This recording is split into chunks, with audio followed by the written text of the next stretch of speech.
Verið öll hjartanlega velkomin hingað í dag í þetta að fylgjast með útsendingu úr Ingólfsstræti 19 á þessum kalda kvildarsmorgni.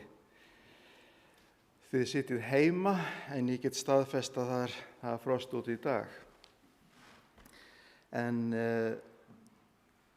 ég ætla að lesa ritningatexta sem að fylgir rannsóknarefni þessara viku og það er úr Salmónum 19. kafla, 2. vers.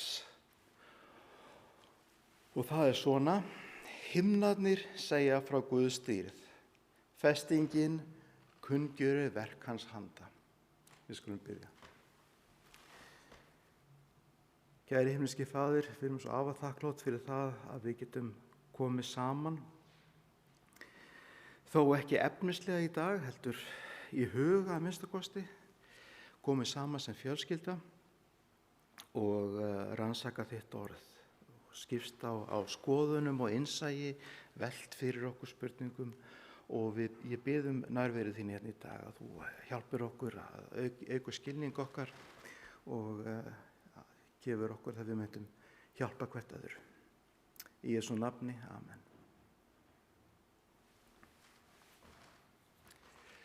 Og þá ætlum við að syngja saman sálminn númer 67, Vorn heim á Herran Guð.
Nú er spurning hvort að Erik, þú ætlar að koma einhverja tilkynningar sérstaklega. Það eru hérna rétt að benda á að kristniboðsgjafir benna til kristniboðsvæða út allan heim og það er birt á heimasíðu okkar, reikningsnúmer safnaðarins. Já, góðan daginn. Gott að vera með ykkur. Við finnum fyrir nærveru ykkar, líka ykkur sem ekki kannski alveg hjá okkur hér í dag. En fáeina tilkynningar. Fyrir það fyrsta langar okkur til þess að nefna það að aftansöngurinn verður auðvitað ekki hér í kirkjunni eins og venjulega, ég meina hann 24. heldur sendur út á rás kirkjunnar í samstarfi við aðra söfnuði. Og til að gera þetta lifandi, þá eru allir sem geta hvattir til þess að taka upp smá jólakveðju á símann sinn og senda okkur þannig að þær verði birtar við lok útsendingarinnar eftir aftansöngin. Ég nú að tala þetta svolítið snemma, við erum bara með 7. desember, en samt þetta gæti tekið smá tíma. Svo þess vegna erum við að koma með þessar upplýsingar núna. En það þarf miklu frekari upplýsingar, veit ég, til þess að geta sinnt þessu. Sumir geta þetta hæglega og ekkert mál, en aðrir þurfa smá leiðbeiningar. Þær að finna í kirkjufréttum og sem voru sendar út í gær. Góðar upplýsingar, þar sem Griselda hefur sagt okkur svona hvernig maður fyrir að þessu. Hún líka þar með smá myndband. Fyrir þá sem eru sleipir í ensku, þá verður hann að segja okkur, leiða okkur í gegnum þetta. Þetta langar mig til þess að nefna. Og svo lukkar við 2 að við erum ennþá með bænastund hér, kyrrðastund í kirkjunni á 3. dögum frá 12 til 1. Og reynum að viðhafa allar fjölda og fjarlæga takmarkanir. Svo að það voru auglýsingarnar í dag.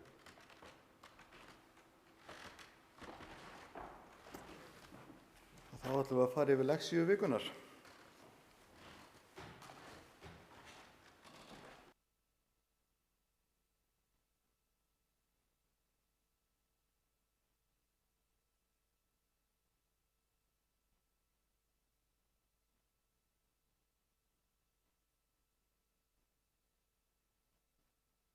Svo týnir nokkuð baki að myndavél. Þetta í lagi? Já.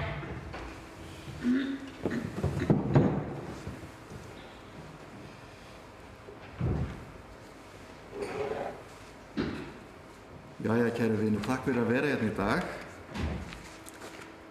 Það lexíuefni sem að mér finnst afar áhugavert og ég vona ykkur finnst það líka. Það sem sagt vísindi og listir í samhengi menntunar og það sérstaklega skemmtilegt að ég skuli, það kemur fram kannski seinna að þeir sem eru hérna með mér, Helgi, Steinun og Erik, því þið eru á einhvern hátt fulltrúar ólíkra sjónarmiða, ímyndaði mér, í þessari umræðu og ég vona að það komi fram ólík sjónarmið eða sjónvinklar á þetta mál frá okkur. Þau eru ekki öll saman. Nei, ég vona ekki, við skulum sjá, ég ætla að reyna að rugga bátnum aðeins. Já, hún var rugga rækilega síðast en Gilda, það var spurt. Má koma með erfiðar spurningar í Gildaskólanum. Já, mér langar til að þakka að það var sérstaklega gaman að hlusta á samræður ykkar síðasta kvöldag og þakka ykkur þeim sem hafa voru þarna stýraði fyrir það. Áhugavert. En nú það vísindi og listir og Áður þú byrjar og hefur bænina, þá get ég sagt að það fullt af fólki að fylgjast með okkur. Nú er. Og það talað að orgelhljóðinu hljómi vel. Ég veit ekki hvað orgelhljóðinu. Og svo líka söngurinn hljóma vel líka, sannlega. Og margir bjóða gleðilega fyrir. Bíða að. Já. En þegar að ég byrjaði að undirbúa mig fyrir þennan kvöldadag, þá sá ég þarna fyrirsögnuna vísindi og listir og strax í höfðinu mínu þá fannst mér ég geta farið í hvort heldur vísindi eða listir í samhengi menntunar og trúar og allt og viðfennt að spyrja þessum tveim fyrirsögnum saman. Alveg efni í singvara umræðuna, en ég fór svona að velta fyrir mig hvaða samnefnar þarna, á hverju valið að setja þetta saman og ég held að ég hefði svona einhvern veginn varpa einhverju fram í þessu samhengi. Lexíuhöfundurinn, hann byrjar á að segja frá Kópernikus og hann leggur fram ákveðið vandamál. Það einhvern spenna sem að lexíuhöfundurinn svona leggur upp með, en hann segir í byrjuninu stutt eftir 1520 kom stjörnufræðingur Nikolaus Kópernikus að þeirri niðurstöðu á grundvelli athugana sinna á ferli reikistjarnanna í sólkerfinu að það væri ekki sólin sem fer umhverfis jörðina, heldur væri það reikistjörnurnar ásamt jörðina sem snúast umhverfis sólina. Hann beið lengi með að birta uppgötvun sína því hann vildi kanna málið nánar áður en hann birti það. Hann gerði sér einnig grein fyrir því að kirkjan var ekki opin fyrir hugmyndum hans. Það var ekki fyrir nokkrum árum fyrir dauða sinn að hann birti niðurstöður sínar. Róm setti rit hans strax á bannlista og jafnvel Martin Luther hafnaði þeim og taldi Kópernikus vera kjána. Og Kópernikus, mér þykir sérstaklega vænt það hann vegna þess að ég fikk tækifæri til þess að heimsækja heimili þar sem hann fæddist og ólst upp í Tórun í Pólland einu sinni. Og þar var þetta ganga og sjá líkun af þessu, af hans heimsmynd, eins og hann sá fyrir sig, að reikistjörnur væri í kringum sólina. En umsvifalaust settur á bannlista, það er ekkert annað í boði. Og hann segir hérna lexíuhöfundur, trúarbrögð hafa tilhneigingu til þess að forðast nýjan skilning og ný sjónarmið á grundvelli hefðbundins viðhorfs til þeirra mála. Kristileg menntun er ekki andleg vísindi, segir hann, og listum, heldur hún þeim hliðholl. Aha! Þau eru gjafir Guðs sem eiga njóta réttmætra stöðu sinnar í lífinu. En í köflunum sem að eftir koma, þá er lexíuhöfundur samt að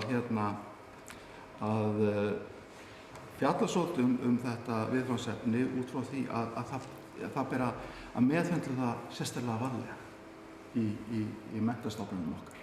En svona tónninn er sá viðskiptinni sérfræðingar í villu og hann leggur til að í þessu dæmi með Kópernikus þá gat meira þess að kirkjan verið með sérfræðinga í villu en í dag finnst hann sjá að stundum eru vísindin með sérfræðinga í villu, fáviska og speki talar hann og í bók sinni Education for Eternity eftir George Knight sem er viðlesin í dag í menntakerfi okkar og ein af með Education eftir Ellen White þá er þetta ný bók sem fjallar menntun í almennt samhengi. Þá man ég sérstaklega eftir þessum kafla þar sem hann er að fjalla námsskrá í aðventsskólum og hvernig beri að takast á við kennslu í bókmenntir, sérstaklega varlega vegna þess að bókmenntir eru þeim eiginleikum eiga til að kveiki í okkur höfða til tilfinningu okkar, ástríða og þetta ber að meðhöndla afar varlega, segir hann. Ég kom svo langt ykkur ég. Og þá áður ég hleypa ykkur ég ætla að heyra hvað ykkur finnst þetta, ég ætla að varpa fram einhverjum vangaveltum fyrst. Skilgreiningar, vísindi og listir. Ég lofa ykkur ég myndi reyna að finna eitthvað samlefnara, ég held að sé þarna. En vísindi auðvitað eins og við vitum, þetta er aðferðafræði sem byggir á að draga ákveðnar ályktanir umhverfi okkar út frá athugun og greiningu, endurteknum rannsóknum. Og þá getum við dregið einhver ályktun. Og þetta er skilgreind sem er vitsmunaleg og hagnýt aðferð sem felur í sig kerfisbundna rannsókn á uppbyggingu og hegðun hins efnislega og náttúrulega með athugunum og tilraunum.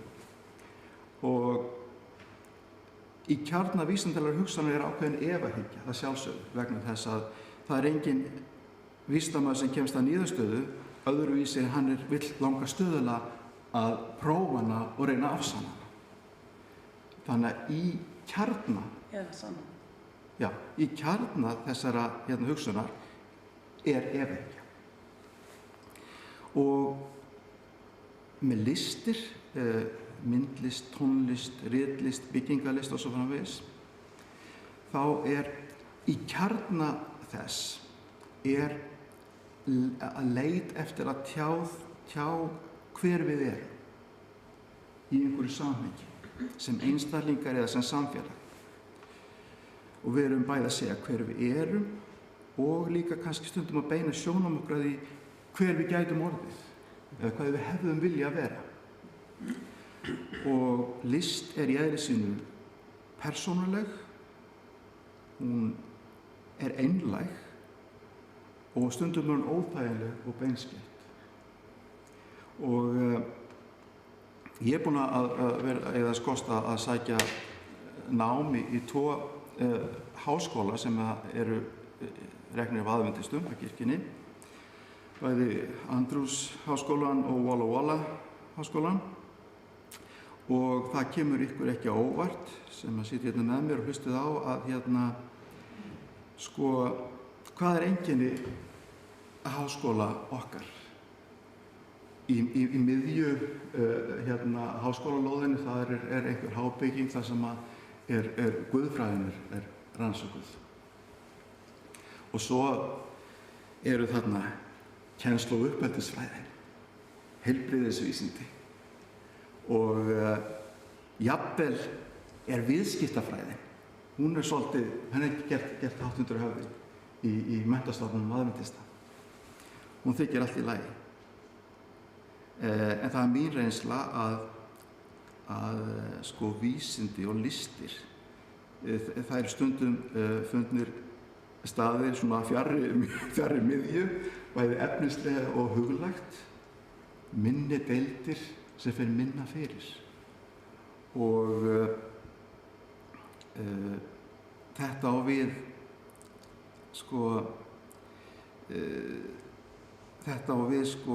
náttúruvísindin að miklu leyti fyrir utan þannig að það geta tengst heilbrigðisvísindi, en sérstaklega átum við félagsvísindi sem fá litla fulltrúin í háskólum aðventista.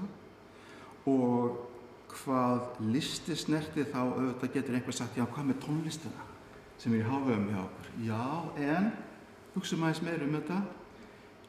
Í okkar menningu þá gerum við tónflutning hátt undir höfði, húsagerð frekar en byggingalist, því að varanleg byggingalist myndi vera yfirlýsing það að við værum komin til þess að vera en ekki alveg að fara, skiljiði. Bókaútgáfa frekar en ritlist og svona koll af kolli. Og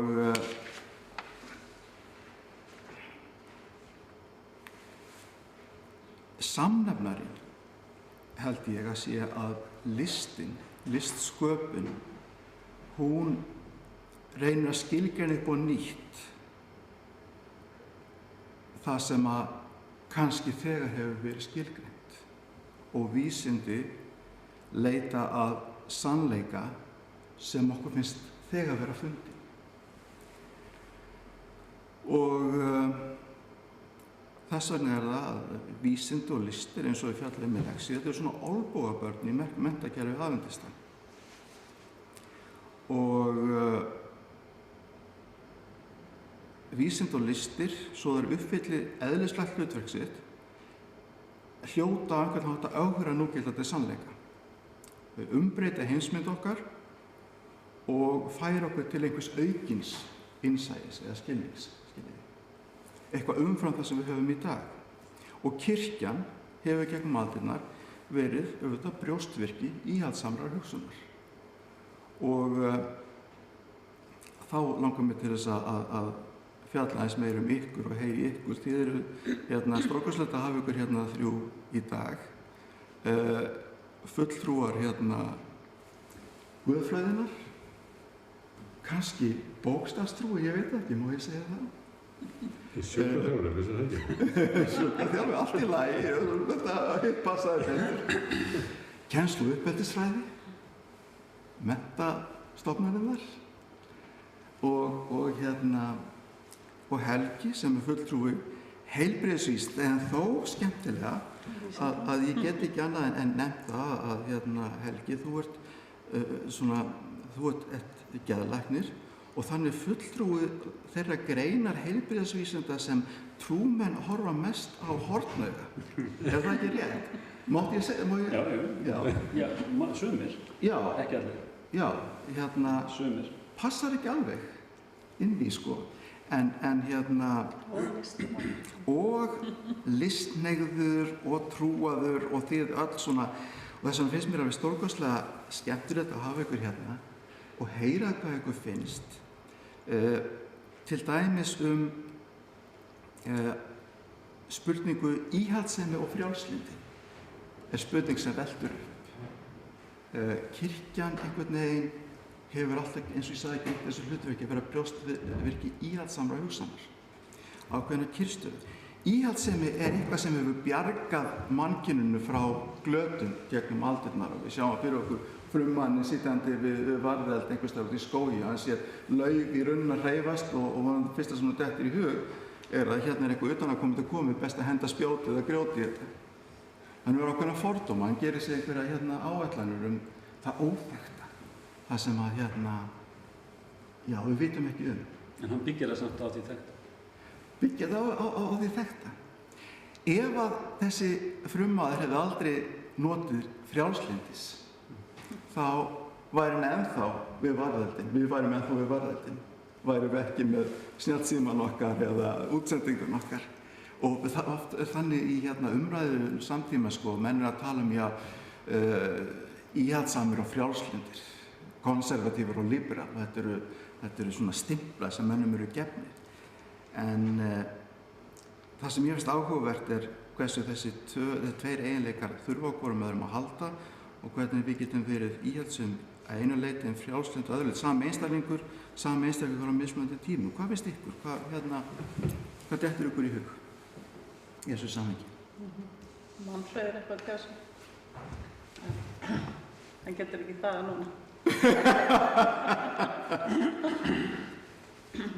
Ég Helgi, svaraði.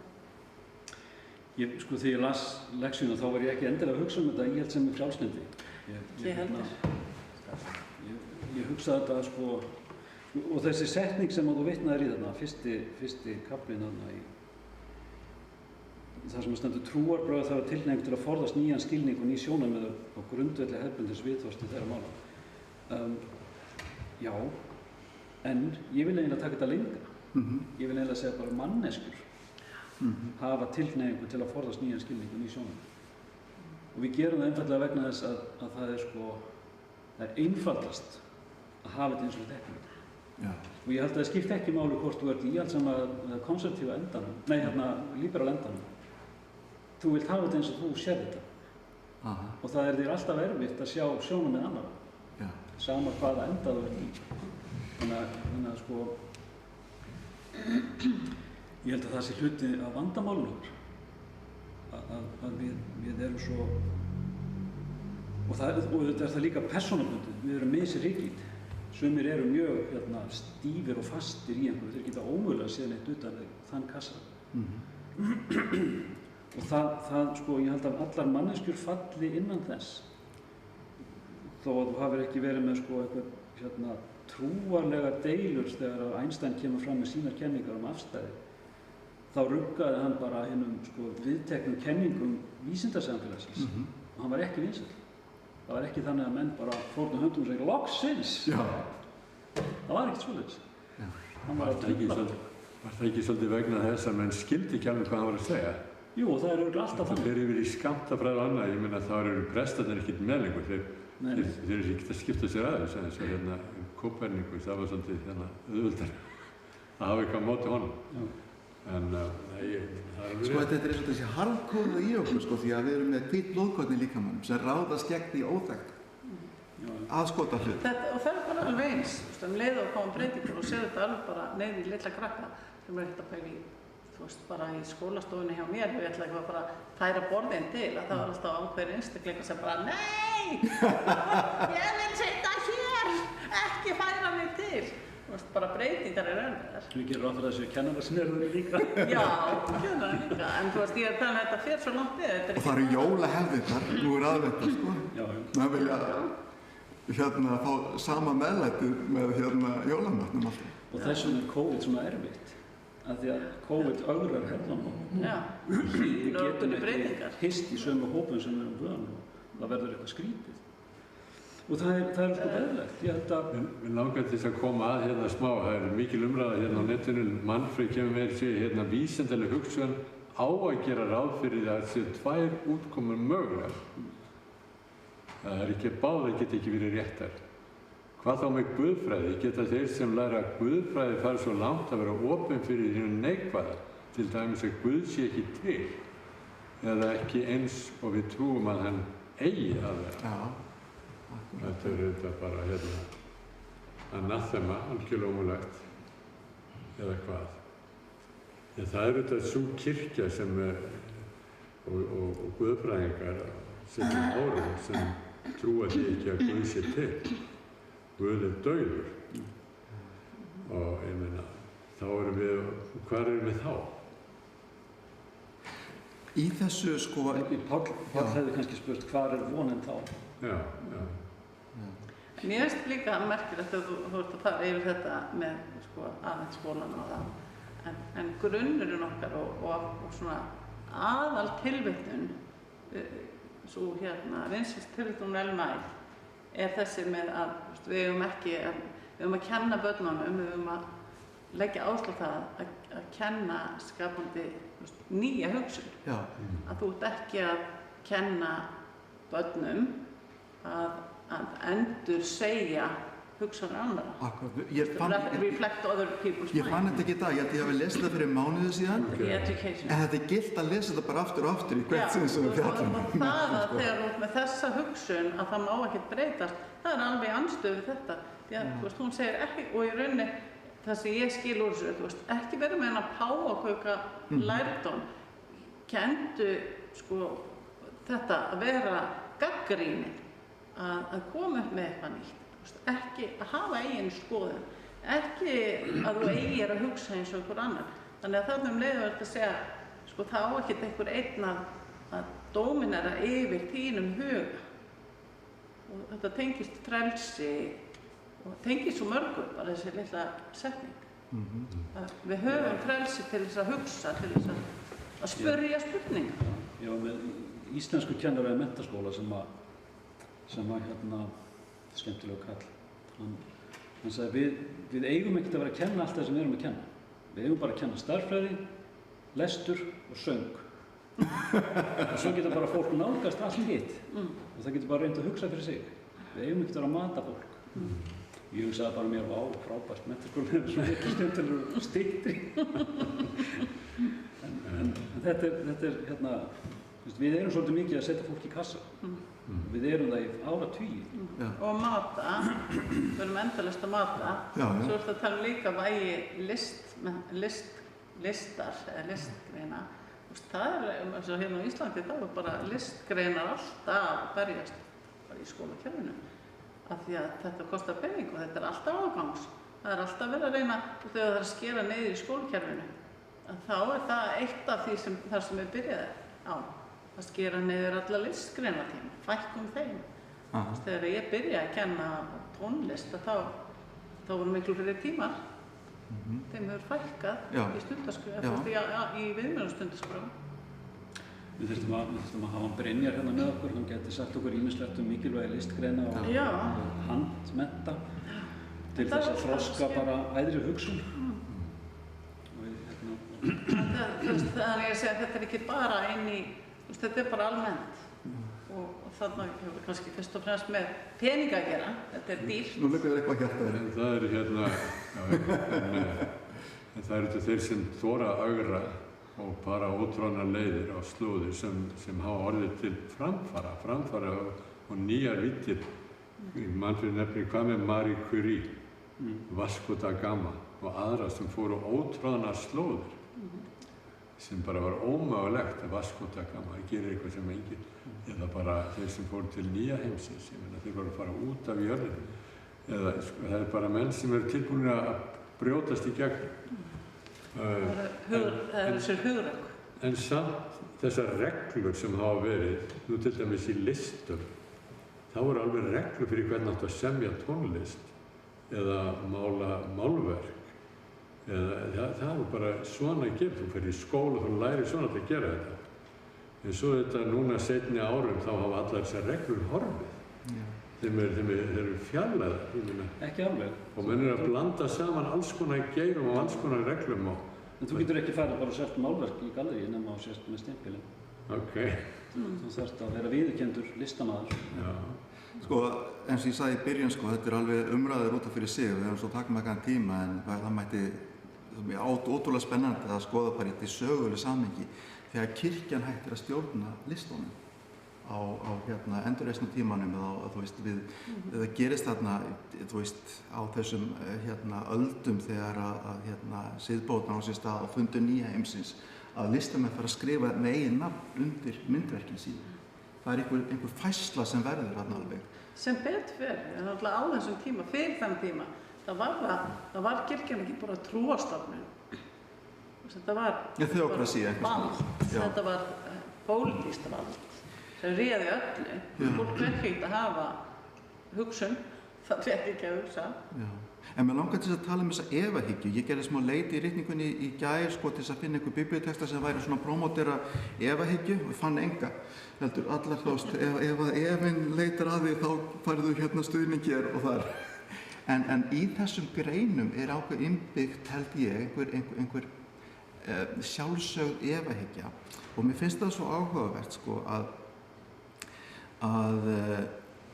allt er opið til rannsóknar og greiningar. Og niðurstöður í dag eru vefengnar og afsannaðar á morgun.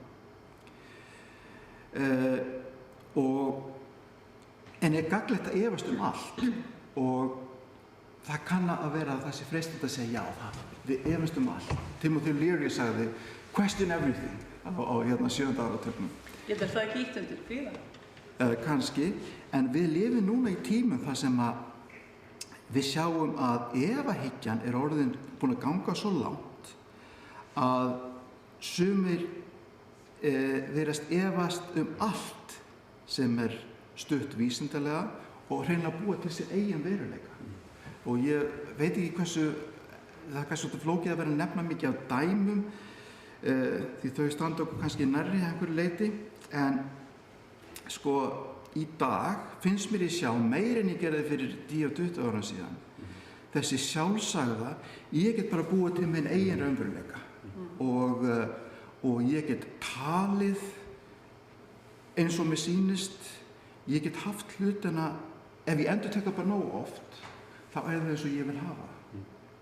Og er þetta gott?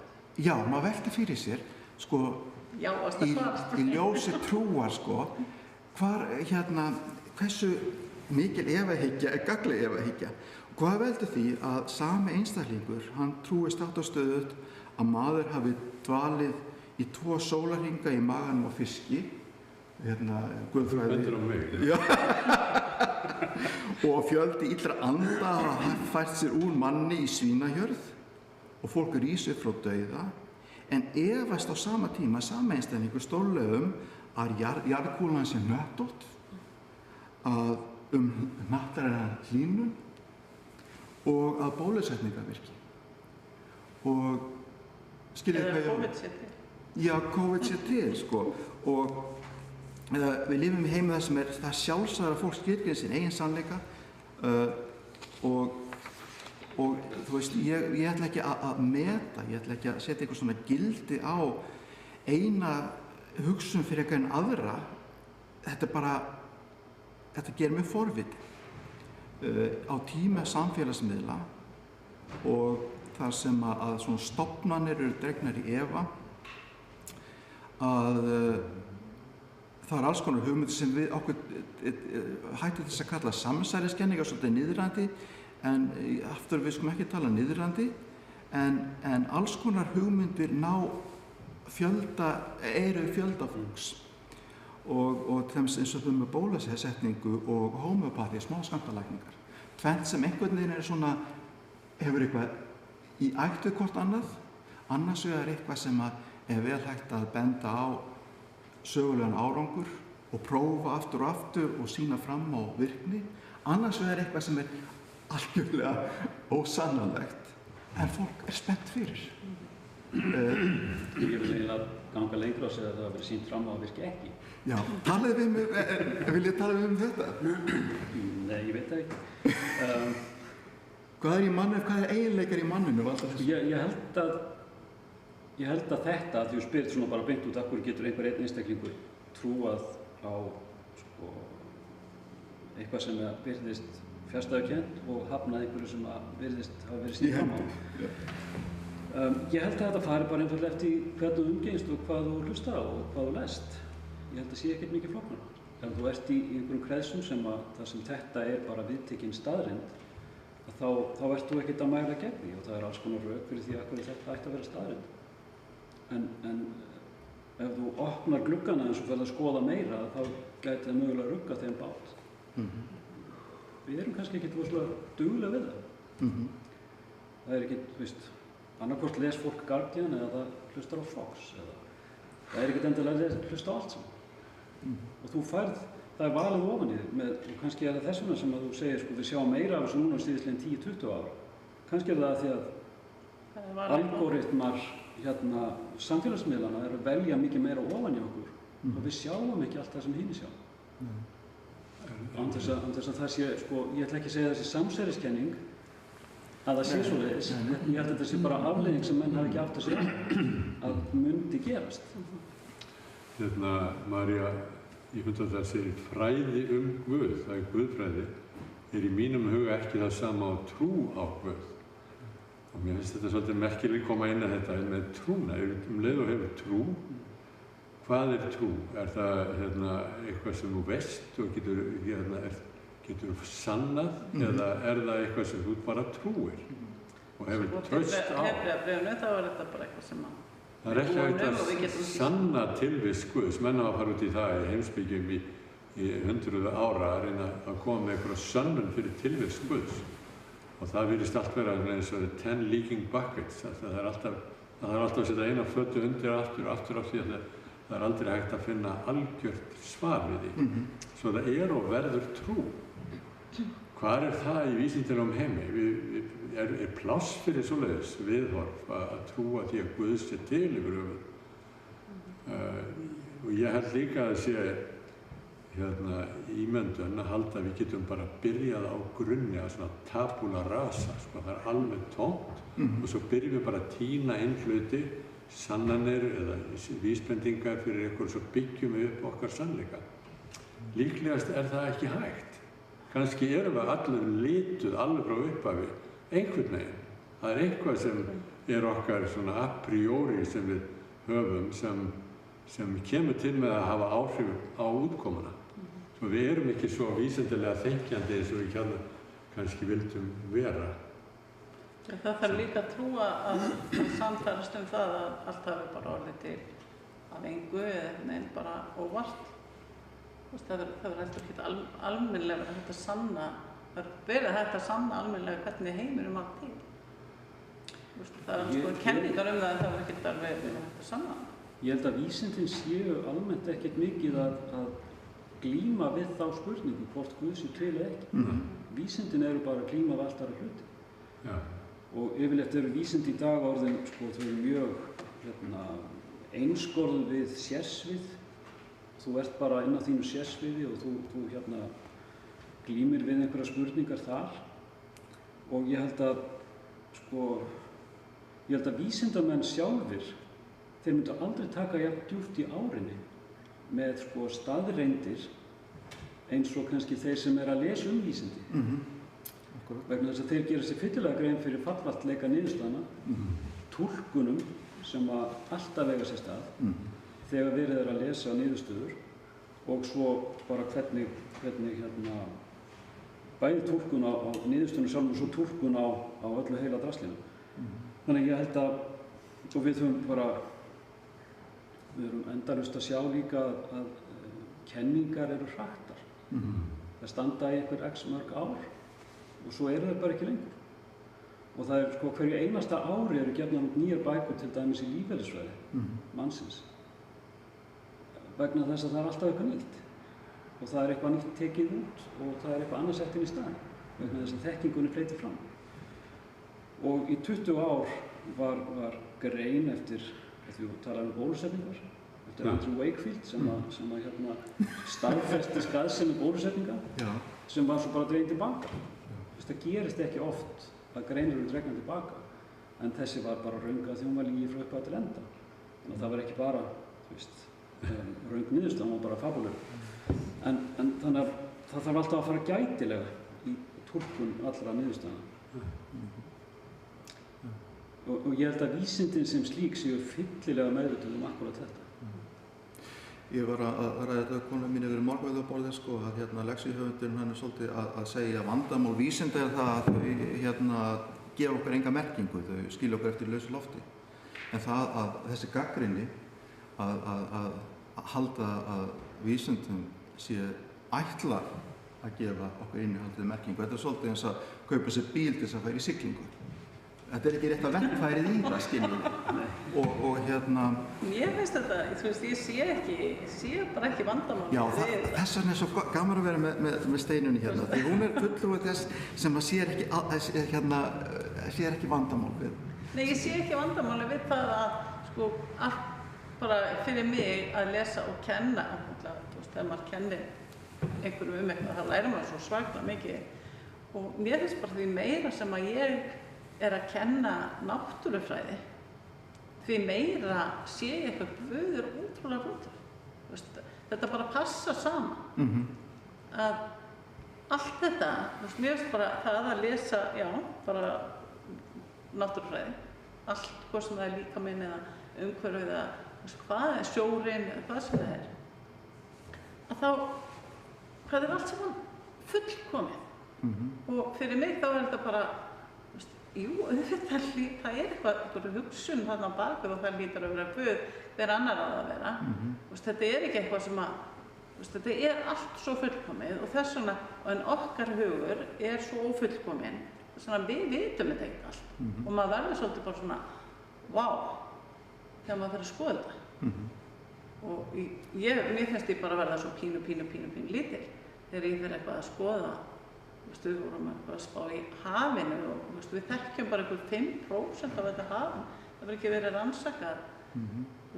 Við vitum ekki neitt. Þú ert í rauninni að koma orðið að fjórðu leiðina mína sem hérna á blaðsíðu 5 eða 6. Takk fyrir það. Það rosalega flott hvernig þú súmmerar þetta í þessa fallega samljóm sem ég finnst að skipta svo miklu máli. Ég stórkostlega áhyggjufullur við því hvað tímanum líður. Hann afstæður. Já, hann afstæður, það rétt. Einstein var með þetta. Það J.D. Green sem skrifaði An Invitation to Academic Studies, hann sagði að bara mjög fljótt 3 óheppilega leiðir til að nálgast fyrir trúaða að nálgast kennslu vísinda og lista. Það annars vegar að forðast umræðu, bara við tölum ekki þetta, tökum ekki þátt í þessu og helst ekki vera en háskólamenntun. Svo að taka varnastöðu, að vera stöðust að verja eða afsaka trúsinn, nálgast með dregið sverð og laga vísindin af heimsmynd okkar. Og svo að þessi tvíhyggja, við höldum þessu algjörlega aðgreindu. Annars vegar kennum við trú, merkingu, tilgang lífsins og hins vegar, og þessar greinar tala aldrei saman. En eins og þú ert að presentera þetta, þá svo, fyrir sem skipta svo miklu máli, þetta þessi fjórðarleið sem ég sé að þetta getur talað saman og verið í samhljóm og ákveðinni sátt og fegurð. Það skiptir máli. Í minni kennslu þá bara, ég kemst ekki hjá því að blanda þessu saman. Það bara kemur upp bæði hjá mér og krökkunum að þetta, hvað þetta allt saman óboðslega merkilegt. Hvað þetta allt saman óboðslega fullkomið. Hvernig náttúran og allt bara, litningarnir okkar, líkaminn okkar, hvernig þetta spilar allt saman. Fiskurinn í sjónum, hvað allt mikilvægt í sjónum til þess að lífríkið geti haldið áfram að bara fungera. Það bara hvert einasta litla smá vera, hún skiptir máli. Og þá maður alveg svona bara, vá, þetta bara ótrúlega, þetta svo flott. Þetta getur bara ekki það getur ekki verið bara eitthvað óvart. Og Galileo, sem ég ætla að vísa í, menn stundum miskvótaðir núna í dag, en ég held að það sé að það allavega haft eftir hann allur sannleikur sannleikur Guðs. Hann var auðvitað trúaður en á sinn hátt, ofsóttur af kirkjunni algjörlega, svipað eins og Kópernikus. Hann aðhylltist líka þessa sólmiðju hugmyndafræði. og smíðaði fyrsta stjörnukíkirinn og hann vísaði í heilagan Ágústínus, hef ekki tíma til að lesa þetta allt saman, sér til varnar sko, og hann sagði þetta sem ég bara þýða sjálfur sko, Biblíunni ætlað að segja okkur hvernig við getum gengið inn í himnaríki en ekki frá gangverki himnanna. Og þetta finnst mér svolítið mikilvægt sko, í hvaða tilgangi er Biblían rituð, hvernig nálgast við hana, og það þessi sko, hann sagði það og heilagur Ágústínus líka styður hann í þessu að þegar að vísindalegri niðurstaða hún er reynd og skoðuð og finnur eitthvað nýja uppgötvun, þá er næsta verk, það er að samræma túlkun Biblíunnar sem við höfum kannski verið með áður. Þá þurfum við að endur skoða heimsmynd okkar í ljósi þess sem að kemur fram, það er vísindalega gilt hverju sinni. En það hefur líka verið sagt sko, að Guð hafi tvær bækur. Það er Biblían og náttúran. Til þess að sýna okkur sig. Ég held að samt að fara varlega þarna sko. Já, nú kemur þetta. Því að þetta er ekki svo einfalt að við leið að kemur einhver nýja uppgötvun og nýr að brjótast inn á ný svið í vísindum, að þá þurfum við að fara að aðlaga Guð þessu. Það er eitthvað að þá og ég held að við getum þá fljótlega sagt að þessi bók er orðin úrelt, þessi svarta bók. En sérstaklega í ljósi þess hvað vísindin eru fallvöld. Akkurat, þetta verður að tala saman. Þetta er svona þísis, antiþísis og synþísis, að þessi einhver vinna þarna í þessu. En fer það ekki eftir því sko, á hvaða grunni þú byggir þegar þú ert að skoða þetta? Já, það er sönd að maður treysti orðinu. Þetta verður aldrei úrelt, þessi bók hérna. Það er sama hvað það eru margir vísindamenn sem uppgötva hér og hitt og þetta. Þá er þetta samt örugt orðið. Ef við höfum það ekki, þá erum við komin á hálan ís.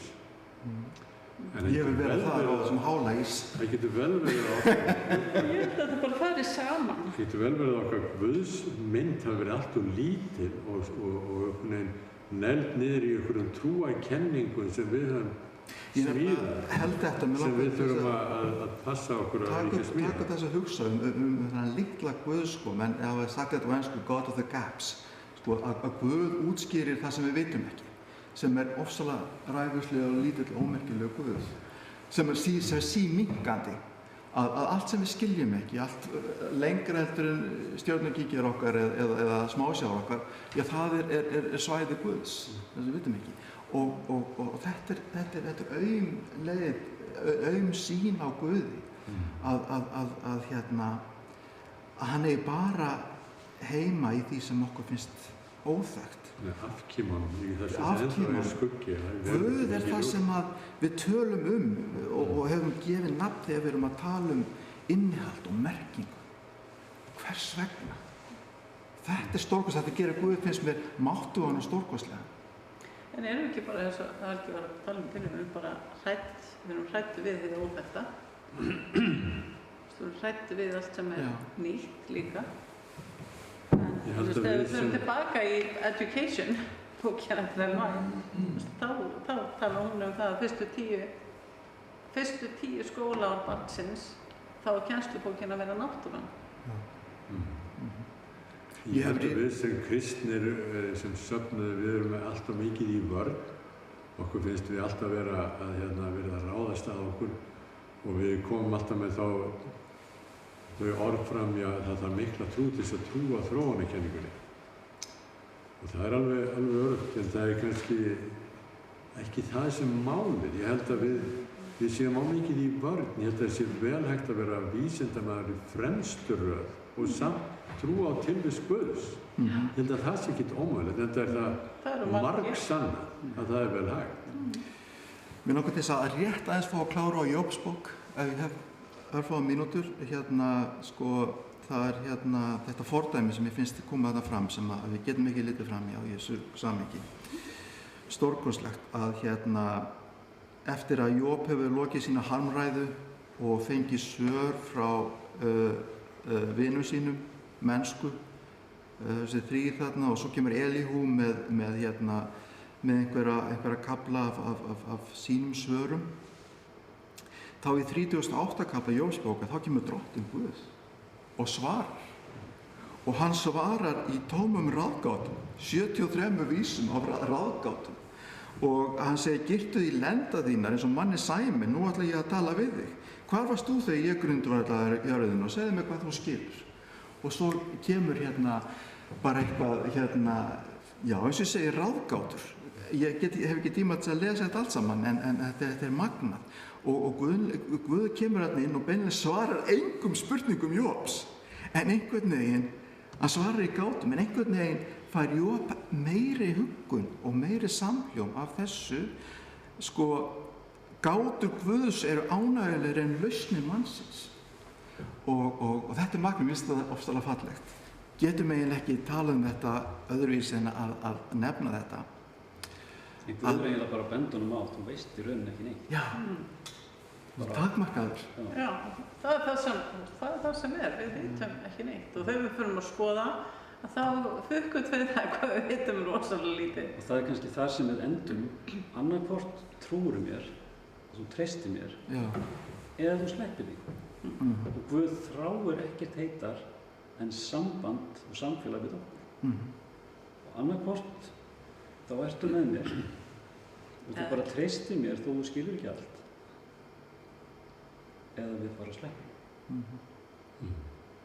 Jóskvörðin stendur að óttast drottinu upp af þekkingar. Afglöpum einum er í nöpi visku og tilsögn.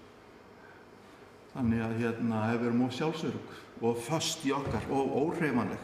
Alheimurinn allur er á stöðugri hreyfingu. Reikistjörnurnar og smáeindirnar. Þannig að ég dreg það áleitin að Guð er líka á stöðugri hreyfingu. Kirkjan á að vera á stöðugri hreyfingu. Ritningin þrýstir okkur áfram. Stöðulega hvetja mannin til þess að fara úr prísund.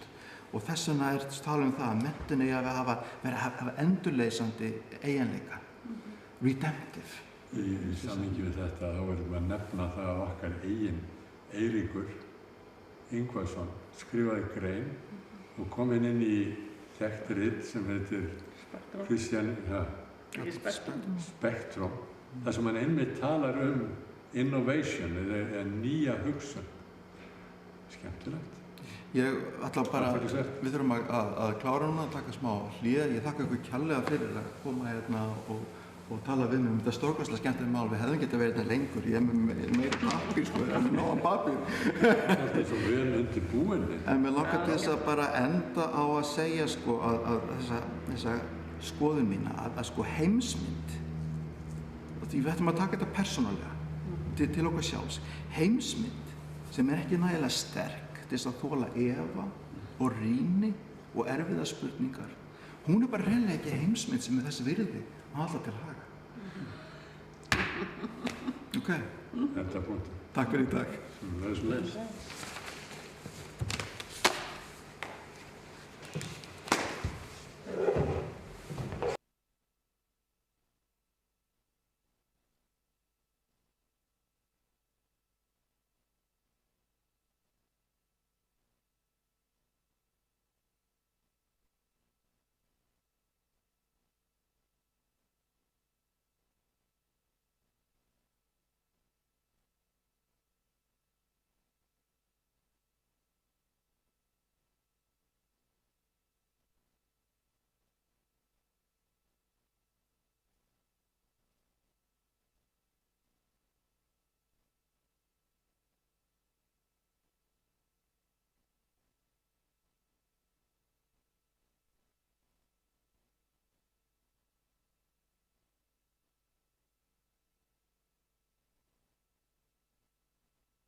Enn og aftur verið hjartanlega velkomin á streymi úr Aðventkirkjunni í Reykjavík. Það stórkostlegt að vita af svo mörgum sem að fylgjast með og sameinast sem fjölskylda á þessum vefmiðlum. Og welcome those who are watching the live stream. It's good to know of you, and I'm going to try to have this service as bilingual as I can, so that everyone is included. And I'm going to read from Psalm 98 in Icelandic. Ég ætla að lesa úr Sálminu 98. Og það hljómar svona. Syngið drottni nýjan söng, því að hann hefur unnið dásamda verk. Látið gleðióp gjalla fyrir drottni, öll lönd hef ég gleðisöng. Hrópið fagnaðaróp og lofsyngið, leikið fyrir drottni á gíu með lofsöngsljómi, með lúðraþyt og básun og hljómi. Látið gleðióp gjalla fyrir konunginum drottni, því að hann kemur til að ríkja yfir jörðinni, ríkja yfir heiminum með réttlæti, yfir þjóðunum með réttvísi.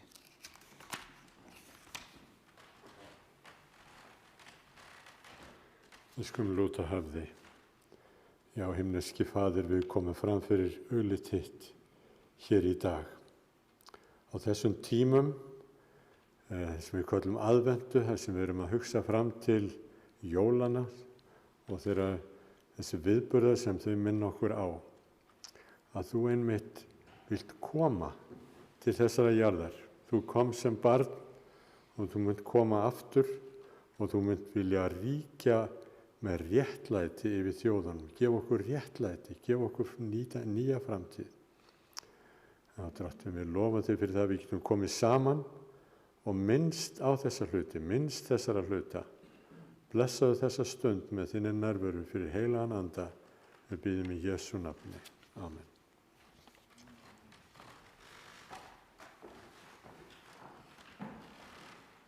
Þá ætlum við næst að syngja sálmu númer 163, Kórónum krínum hann.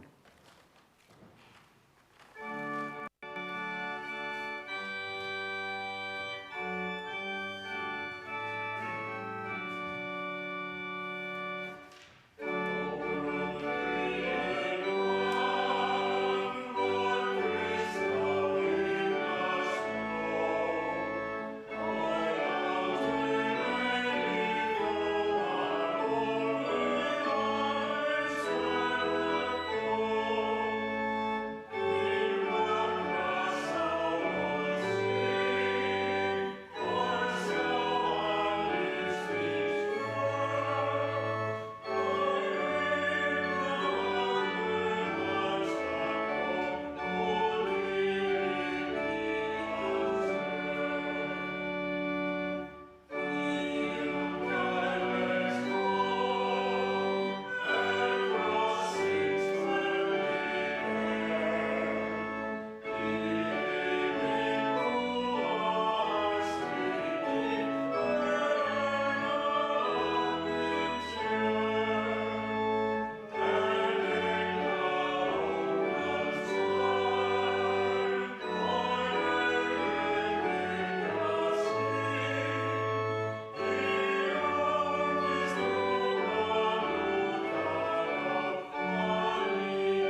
Mér langar að minna á, ef ykkur hugnast að styrkja þetta starf hérna í Ingólfsstræti, og þá vinnu sem við erum að gera, þá eru birt bankareikningsnúmer á vefnum sem hægt er að koma með frjáls framlög. En ég ætla að lesa ritningalestur sem að ykkur hefur valið í dag. Þetta er úr Lúkas 3. kafla, 1-7. vers, 16.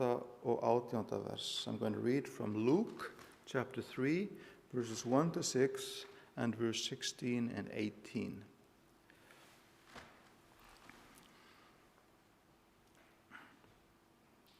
Á 15. stjórnarári Tíberíusar keisara, þegar Pontius Pílatus var landstjóri í Júdeu, en Heródes fjórðungsstjóri í Galileu, Filippus bróðir hans í Ítúreu og Trakonítís héraði og Lísanías í Abilene. Í æðstaprestatíð Annasar og Kæfasar kom orð Guðs til Jóhannesar Sakaríssonar í óbyggðinni.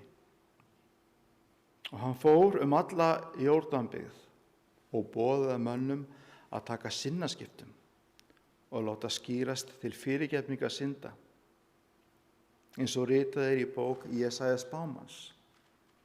Rödd hrópandi í eyðimörk, greiðið veg drottins, gerið beinar brautir hans. Öll gil skulu fyllast, öll fell og hálsar jafnast, bugður verða beinar og óvegir sléttar götur. Og allir munu sjá hjálpræði Guðs. Jóhannes svaraði öllum og sagði: Ég skýri ykkur með vatni, en sá kemur sem máttugri og ég ekki verður að leysa skóðfeng hans.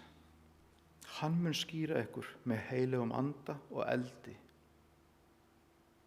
Með mörgu öðru hvatti hann fólk og flutti því fagnaðarboðin. Og nú ætlum við að hafa sameiginlega bænastund. We're going to have a prayer now. Og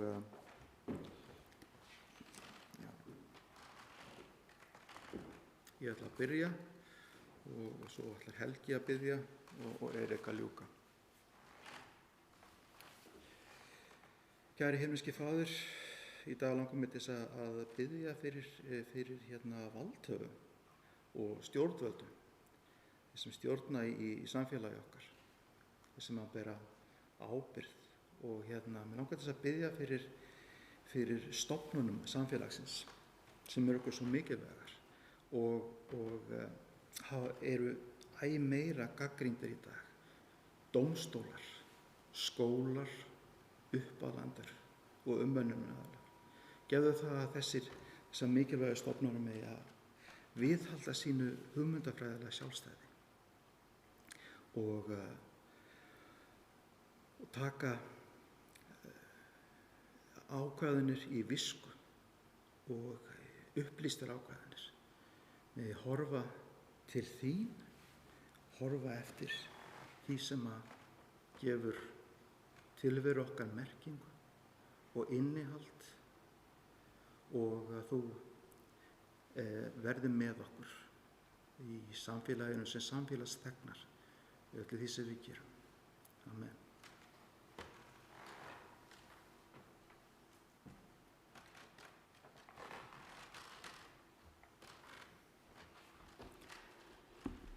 Já, elsku Faðir, við komum fram fyrir þig og við viljum minnast allra þeirra sem að líða. Það eru erfiðir tímar í heiminum núna. Við biðjum þig að vaka yfir öllum þeim sem eru sjúkir. Bæði vegna COVID-19 og eins þeirra sem eru veikir af öðrum sjúkdómum eða líða vegna þeirra ráðstafana sem gerðar hafa verið. Þeir eru margir. Faðir, við biðjum þig að vaka yfir þeim öllum.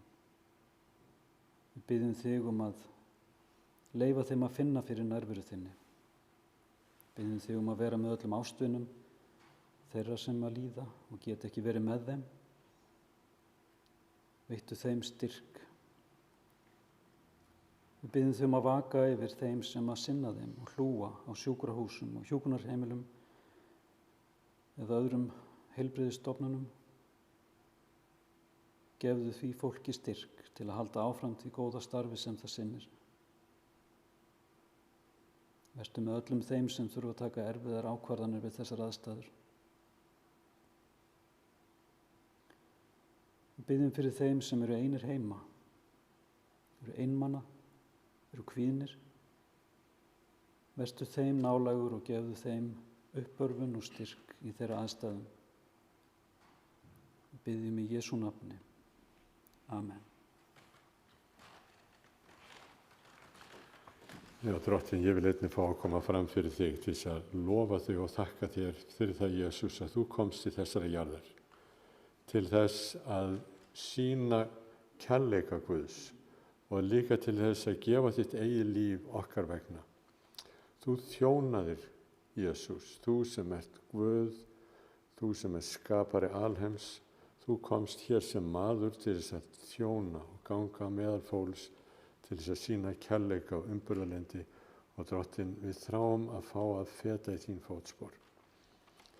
Og vilt þú hjálpa okkur sem söfnuði að einmitt að sinna þessu þjónustu hlutverki, sinna okkar eigin safnaðarfólki, sinna þeim sem við umgangumst, sinna samfélaginu almennt. Drottinn, vilt þú hjálpa okkur til þannig að ganga fram og hugsa aðra. Við biðjum líka fyrir því starfi sem kirkjan að sinna núna, sérstaklega með að úthluta matvælum og öðru til fólks sem á í virkilegum erfiðleikum og sérstök átak núna hjá Alfa að veita fólki aðstoð á erfiðum tímum. Drottinn, blessaðu það starf, blessaðu það þá einstaklingar sem þar taka þátt og að það mætti virkilega verða blessun mörgum. Biðjum fyrir skólanum okkar, Suðurhlíðarskóla, sem núna brátt að fara í jólafrí. Drottinn, þakkum þér fyrir það yndislega starf sem þar unnið og Drottinn, vilt þú blessa þá sem þar vinna, vilt þú blessa nemendurna, vilt blessa foreldrana og söfnuðin í heild. Og við biðjum líka fyrir boðunarstarfi kirkjunnar. Hún nái því að veita hugrekki og koma fram með mynd af framtíðinni sem björt og uppbyggileg. Og Drottinn, umfram allt, Maranatha, við biðjum þig að koma brátt til þessa heims, til þess að binda endi á sögu heimsins eins og hann Við þráum að þú komir, við þráum að bera í þínu ríki. Við biðjum og lofum því í Jesú nafni. Amen.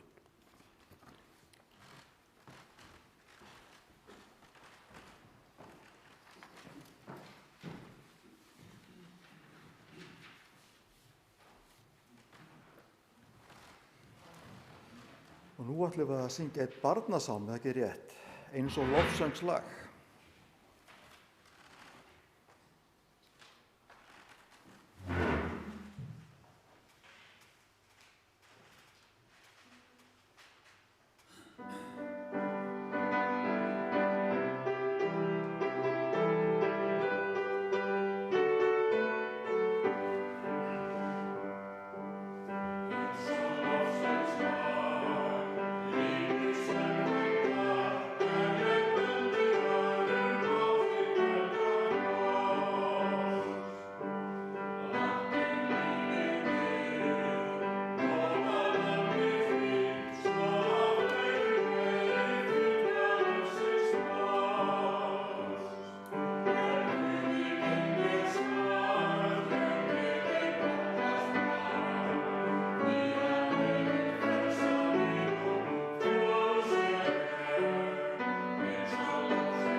Ætlar Erik að vera með barnasögu, ætla ég að þýða hana fyrir börnin? Það finnst þér, já.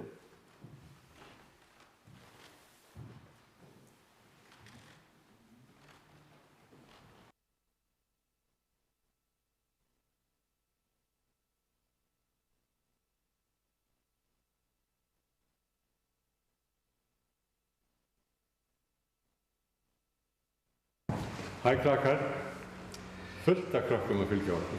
I'm sure there are a number of children watching the live stream today. Welcome. Það hefði átt að vera Steinunn sem sagði söguna, hún svo frábær í að segja sögur. Of course, Steinunn should have been telling the story today. They're always wonderful. En ég ætla að fá að gera það bara því að ég þekkti þennan mann sem svolítið lykilatriði í þessari sögu. Yeah, but I'm going to tell a story today, and I'm going to tell about a man that is a key player in the story that I knew personally. Hann dáinn núna, en við unnum saman í Afríku einu sinni. He's passed away now, but we worked together in Africa. Og það var á Holtsvíki sjúkrahúsi í miðju landi sem heitir Sierra Leone. And this was in a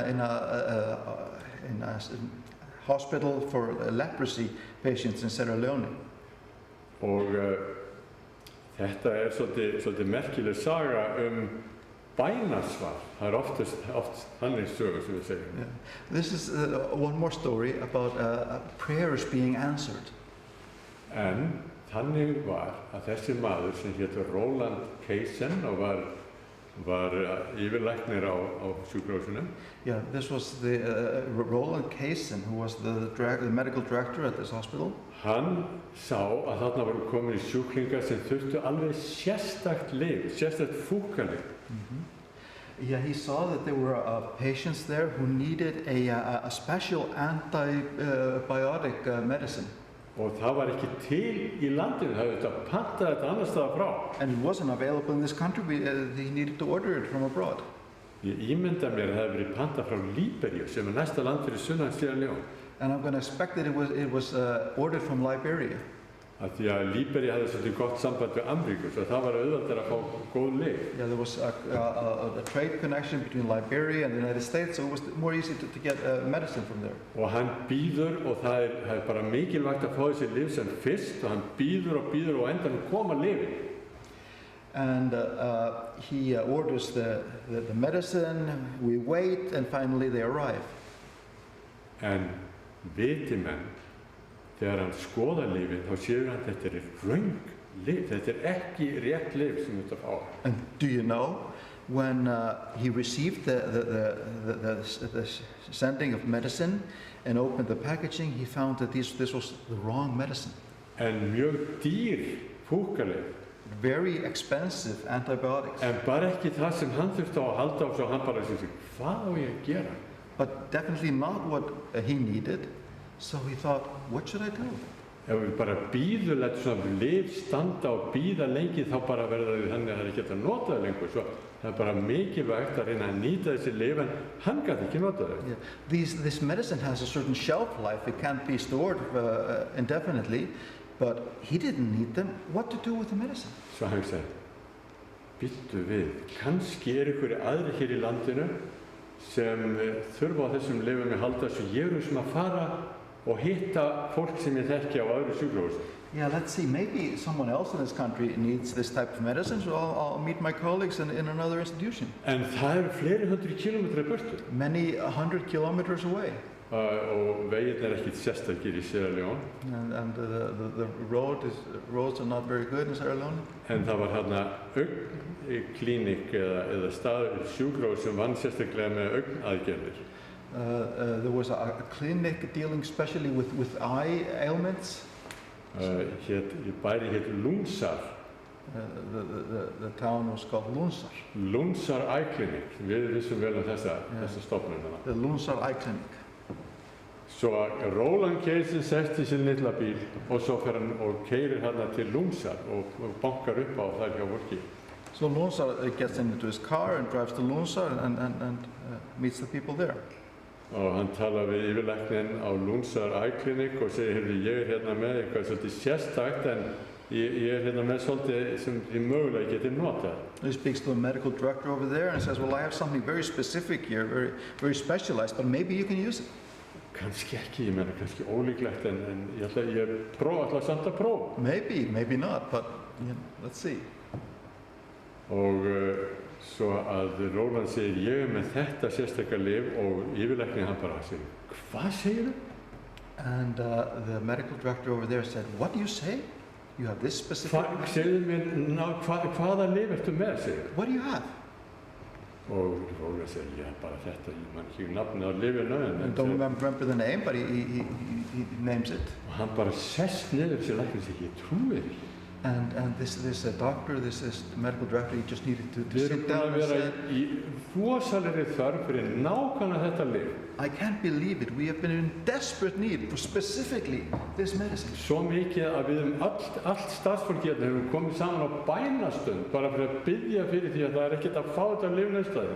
So much so that all the staff here has been praying that we somehow find this type of medicine. Svo kemur þú bara labbandi hérna inn nokkru dögum seinna með nákvæmlega þetta lyf. Then you walk through the door a few days later with what we need. Kallar þetta bænasvarið eða hvað kallar þetta?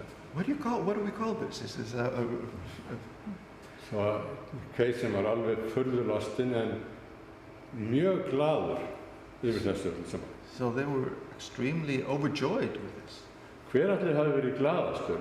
Keisinn að því hann kom með lyfið eða læknarnir á Lúnsar æklinni eða sjúklingurinn sem þurfti á sig að halda? Who was most happy? Keisinn, the doctors at the eye clinic, or the patients that required this? Þetta var bara gríðarleg gleði og fögnuður. Þannig það oft að Guð vinnur sín verk svona bara í gegnum sérstak kraftaverk. Yeah, there was great rejoice anyway, all around, for everyone. And this is how God works often in miracles. Og kannski það sérstaklega í svona kringumstæðum eins og niður í Afríku þar sem erfitt að fá það sem maður þarf, að þá það að maður svona meiri þörf fyrir sérstaklega að biðja Guð. And often it is in these situations where our need is great that we go to God in prayer and ask for that He fulfills our needs. Við ættum ekkert að vera hrædd við það að reiða okkur á Guð og koma til hans með alla okkar hluti. And we should not be afraid to trust in God and bring to Him all our needs. Þetta var sagan hann Róland Keisinn. Ég þekki ekki hitt fólkinni, ég þekkti hann Róland og við unnum heilmikið saman og gaman að því. This is my story about Roland Keising, who I worked with and enjoyed very much. Takk fyrir.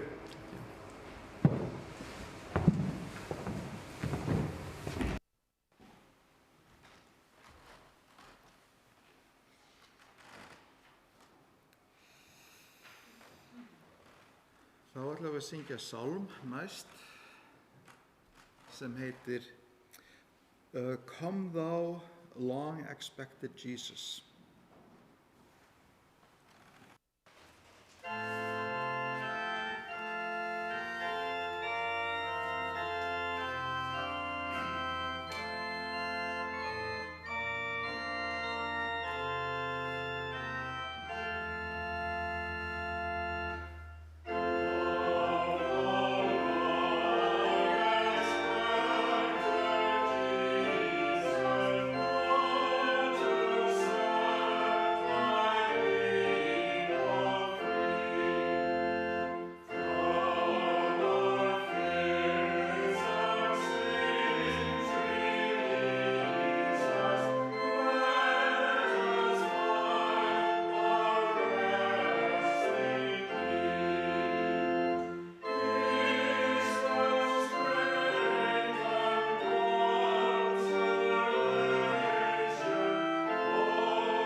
Áður en við hleypum Erik að með predikun, þá erum við með góðan gest hérna sem ætlar að flytja tónlist fyrir okkur.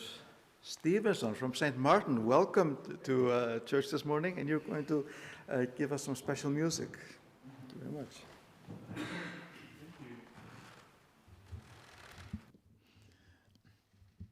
I will sing a song that I wrote called Daddy, I'm Running to You. In this day and age, we are mandated to be social distancing, but there's a scripture that says that nothing can separate us from the love of God, neither death or life, angels or whatever. So it's to encourage us to run to our Father because there is no laws that can prevent that. My voice is not as powerful as Eric's, but today, may God really convey this message to your hearts.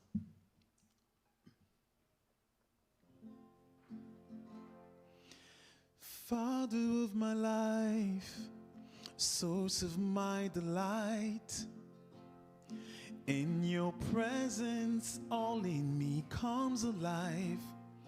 In my darkness you brought light. Your truth opened my eyes. To you I'm reconciled. My joy is being restored by the power of your love.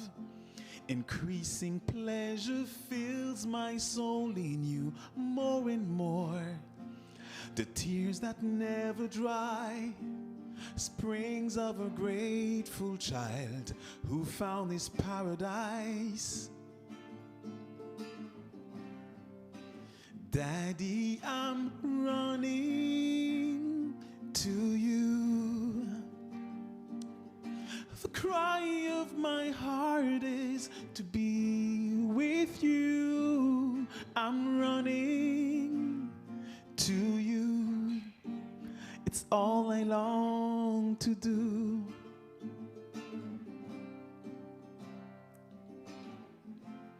I was a million miles away from the splendor of your reign.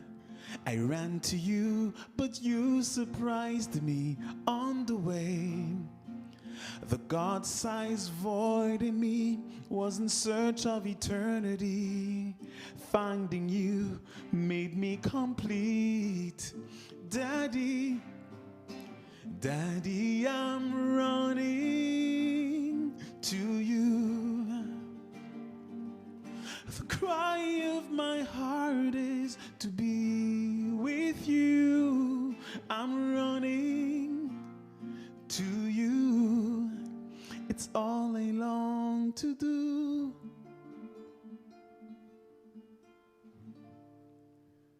Tack fyrir.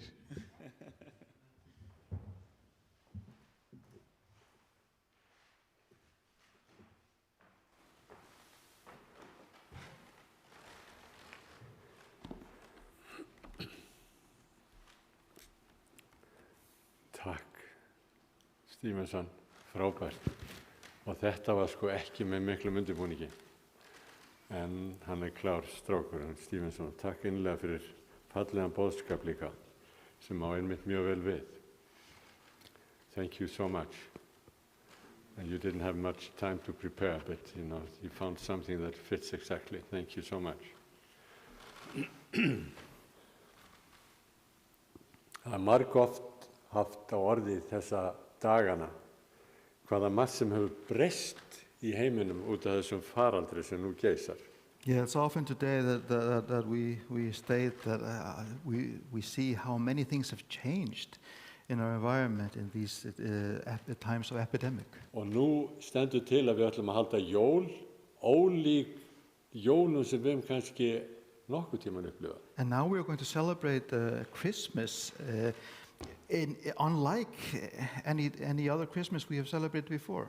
Og kannski nálgumst við þá svo lítið eða skynjum betur aldagamlar hefðir jólahalds. But maybe this is an opportunity that we can understand more fully very old traditions with regards to Christmas. Kirkjan á miðöldum hóf að halda upp á fæðingarhátíð frelsarans með margra vikna aðdraganda. Yeah, in the Middle Ages, people in the church started celebrating Christmas with many weeks' notice. Það var þá undirbúningstími sem var hafður. There was a time of preparation. Þetta hófst 4 vikum fyrir 25. desember This happened 4 weeks before the 24th, og þetta var tími íhugunar og föstu. and this was the time of contemplation and fasting. Og kristnimenn voru að undirbúa sig með því að færast inn í hugarheim löngunar og eftirvæntingar. And people were getting into the mindset of longing and expectation. Og svo þegar jólunum á endanum komu, þá var það tekið sem stórkostleg hátíð, gleði og andleg og líkam og tímanleg hátíð. And when the Christmas holiday finally came, it was rejoiced all around. Sem kirkja þá höfum við kannski ekki lagt svo mikla áherslu á aðventuna. As a church institution, we maybe haven't underscored very much this time of before Christmas. Eða tekið þátt í jólaföstunni. Hvað mörg ykkar sem hafa haldið jólaföstu? Or the Christmas fast. How many of you have been fasting now these last few days? Ég held að það sé saga einhverja konu sem var refsað mjög mikið í Færeyjum að því hún borðaði kjöt á föstunni, á jólaföstunni. Yeah, I heard a story about a woman who was scolded in the Faroe Islands because she ate meat in the time of Advent. Við erum ekki farið í gegnum þannig hluti, en samt gefur aðventan einstakt tækifæri til þess að íhuga. But this time of preparation and anticipation gives us a good opportunity to be contemplative. Og benda á hina sönnu merkingu jólana. And underline the true meaning of this Jesus kom til celebration. jarðar sem barn. Jesus came to earth as an infant. Hann mun koma aftur sem drottinn drottnanna. He will return as the King of Kings. Konungur konungana, já. Og að Jesus kom í auðmýkt til að í fyrsta sinn til hennar mannlegu fjölskyldu. Yeah, the first time he came, it was in humility. En hann mun aftur koma til þess að ríkja og vera með sínu fólki alla eilífð. But he will return in glory to be with his people for eternity. Þannig megin þáttur aðventunar undirbúningur undir komu Jesú. So that the purpose of this time that is passing in the period of Christmas is preparatory for the return of Jesus Christ. Þess vegna höfum við valið þennan texta sem við notum í dag Jóhannes skírara. That's why I chose this text that was read today about John the Baptist. Við erum ekkit einum það að predika út frá í Lúkasi 3 Jóhannes skírara. This is not unique for us to preach this. Þessi texti verður notaður í öllum kirkjum landsins hérna 3. sunnudag aðventur, það þá næsta sunnudag eða sunnudaginn 13. desember.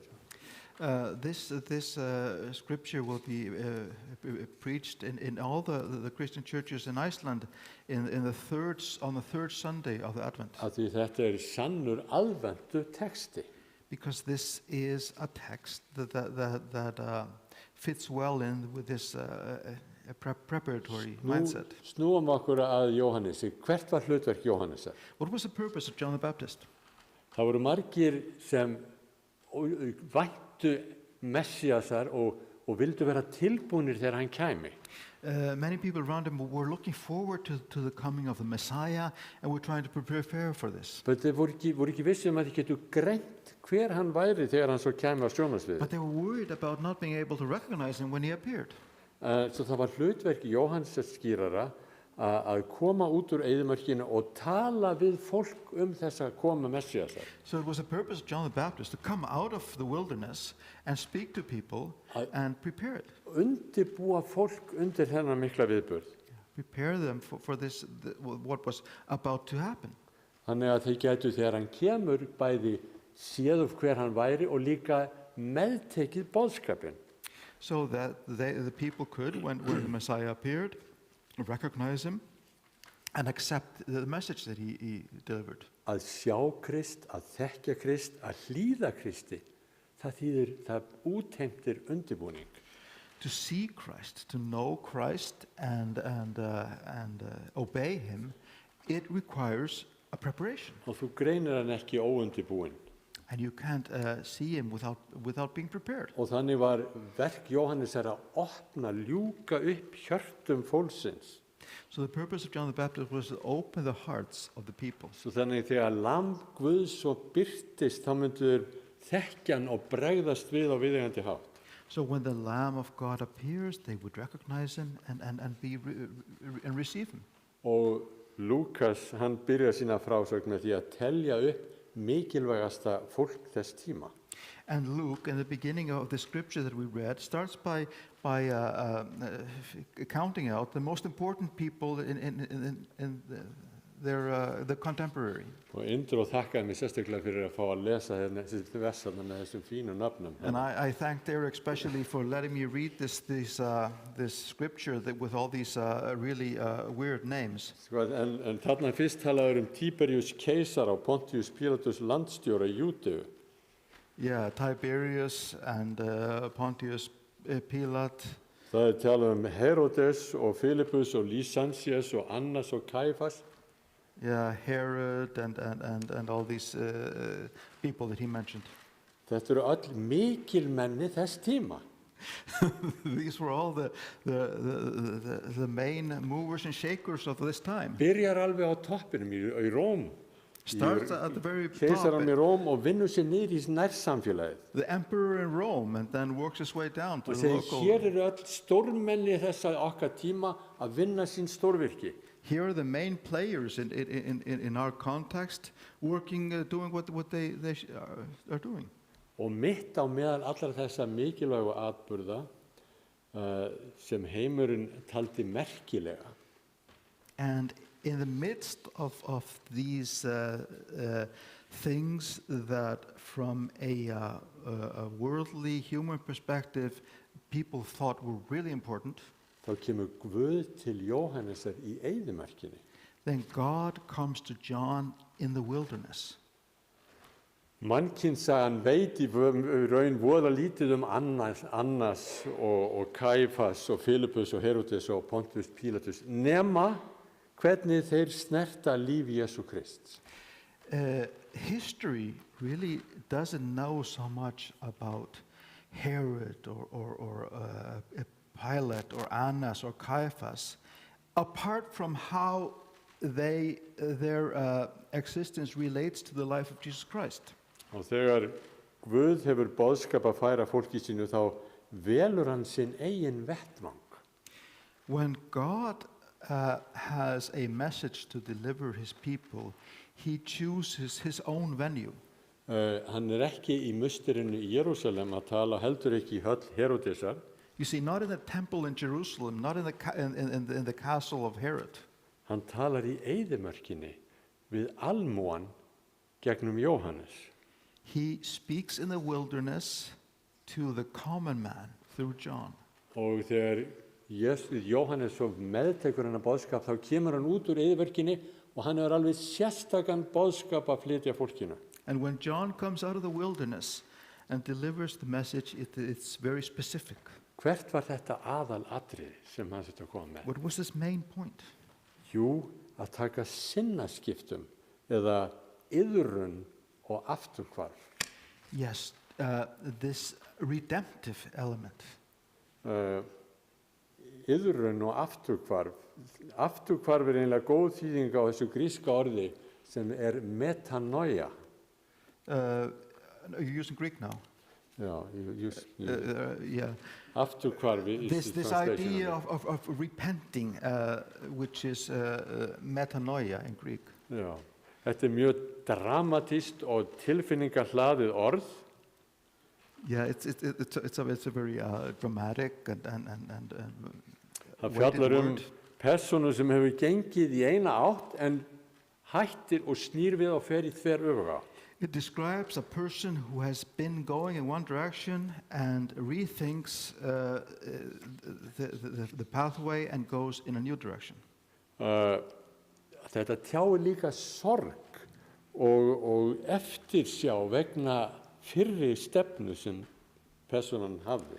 There is also in this word communicated in some way sorrow because of the previous direction. Svo hér tilfinningu að ræða sem sprettur djúpt frá hjartanu. So there is something deeply emotional here, coming out of the heart. Djúpt í hennu andlega lífi personuna sem kemur á stað umbreytingu í framkomu og í breytni. Yeah, it speaks about a transformation in the very essence of the person who is changing direction. Svo gyðingar gátu vel nota þetta orð heiðingja. So the Jews could use this word about those surrounding them. Heathens, heiðingina og Gentiles. Gentiles, let's call them Gentiles. Yeah. Þeir gátu vel sagt, þið verðið að hverfa frá fyrra lífi ykkar. Yeah, they could say, you need to leave your previous ways. Fara frá öllu því sem hefur gagntekið hug ykkar.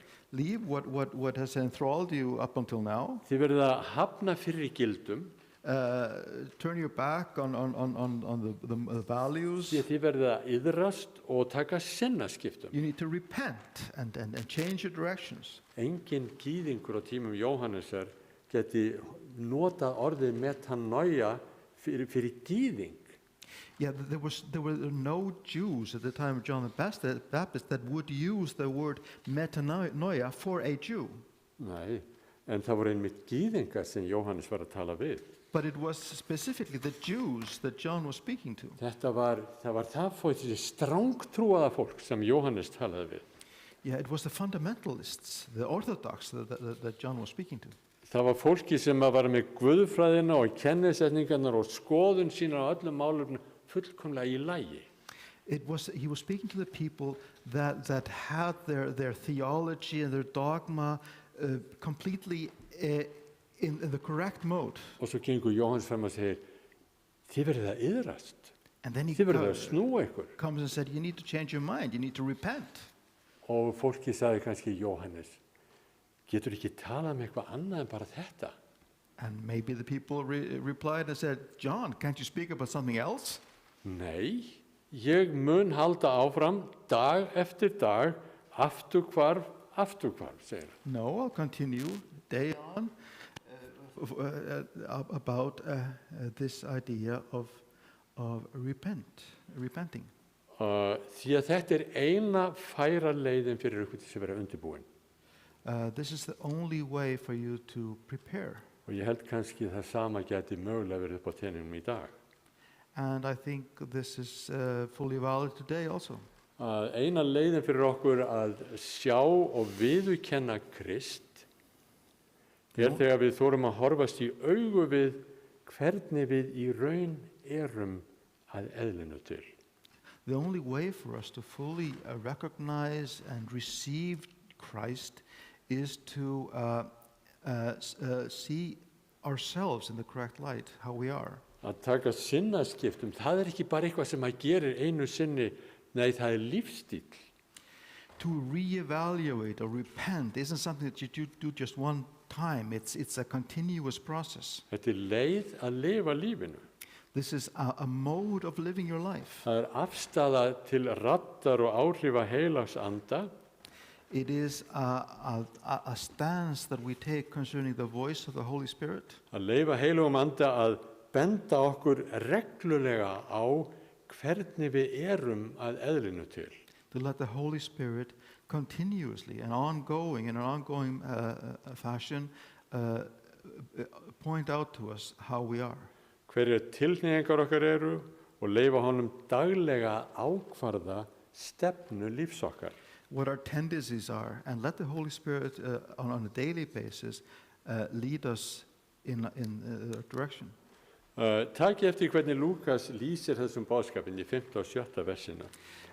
Let's see how Luke tells about this in the 5th and 6th verses. Já, hann vitnar þarna í Jesaja 40. kafla.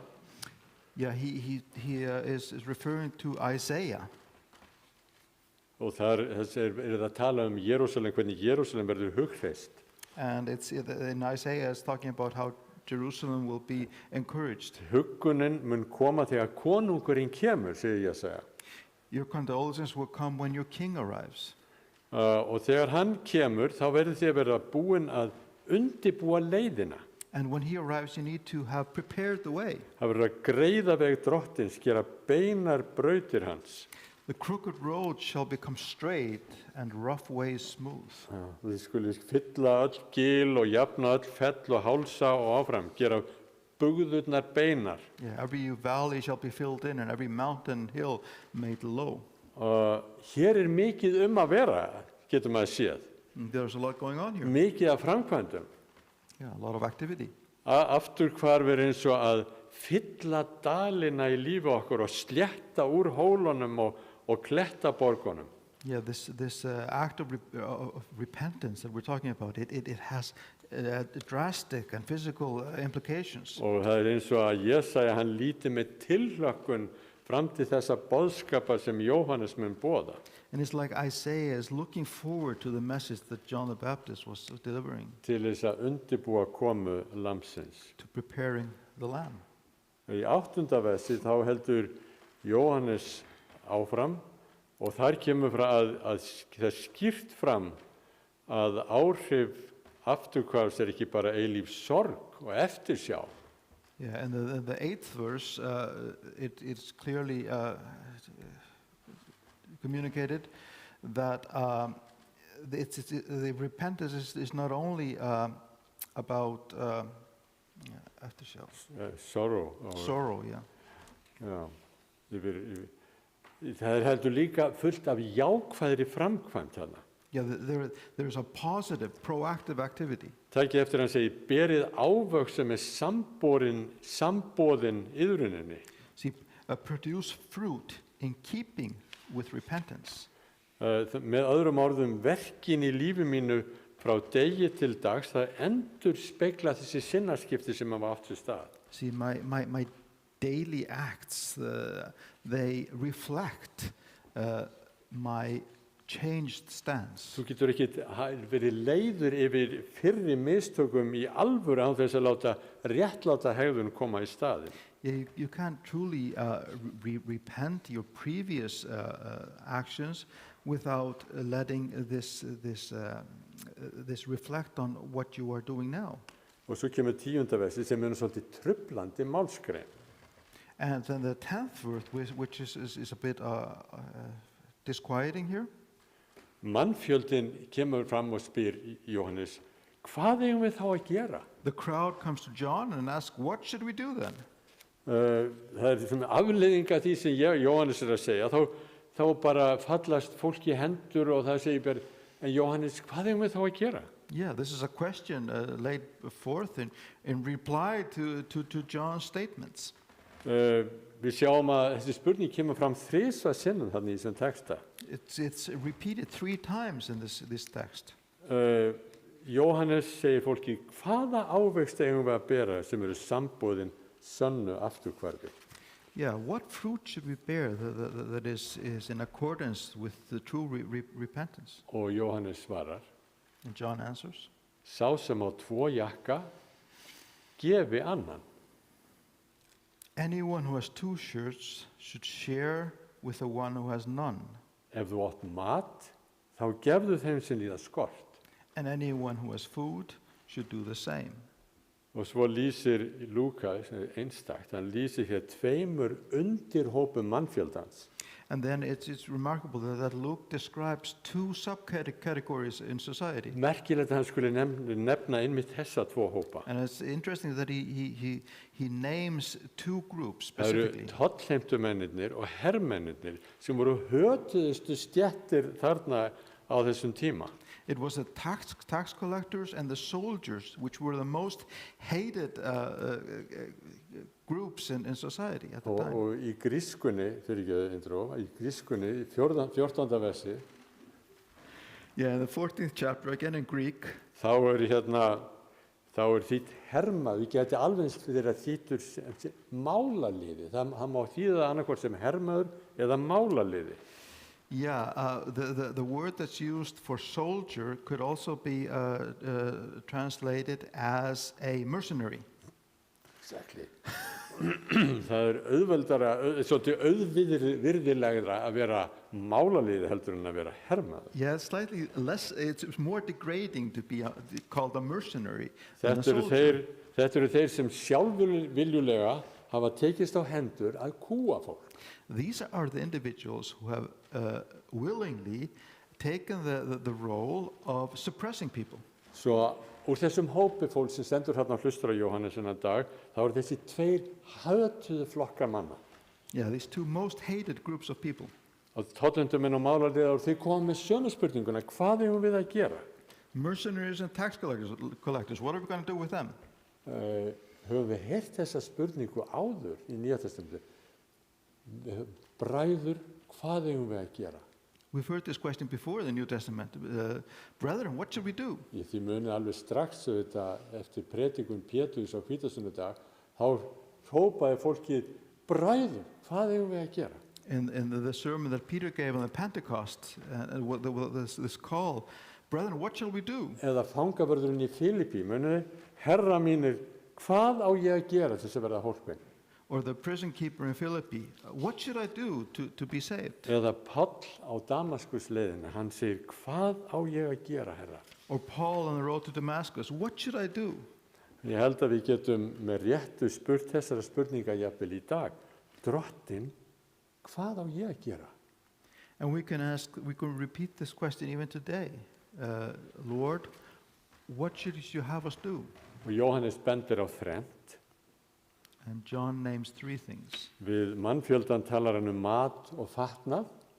To the crowd, he speaks about food and clothing. Við tollendumennina sagði, ekki krefjast meira en fyrir ykkur lagt.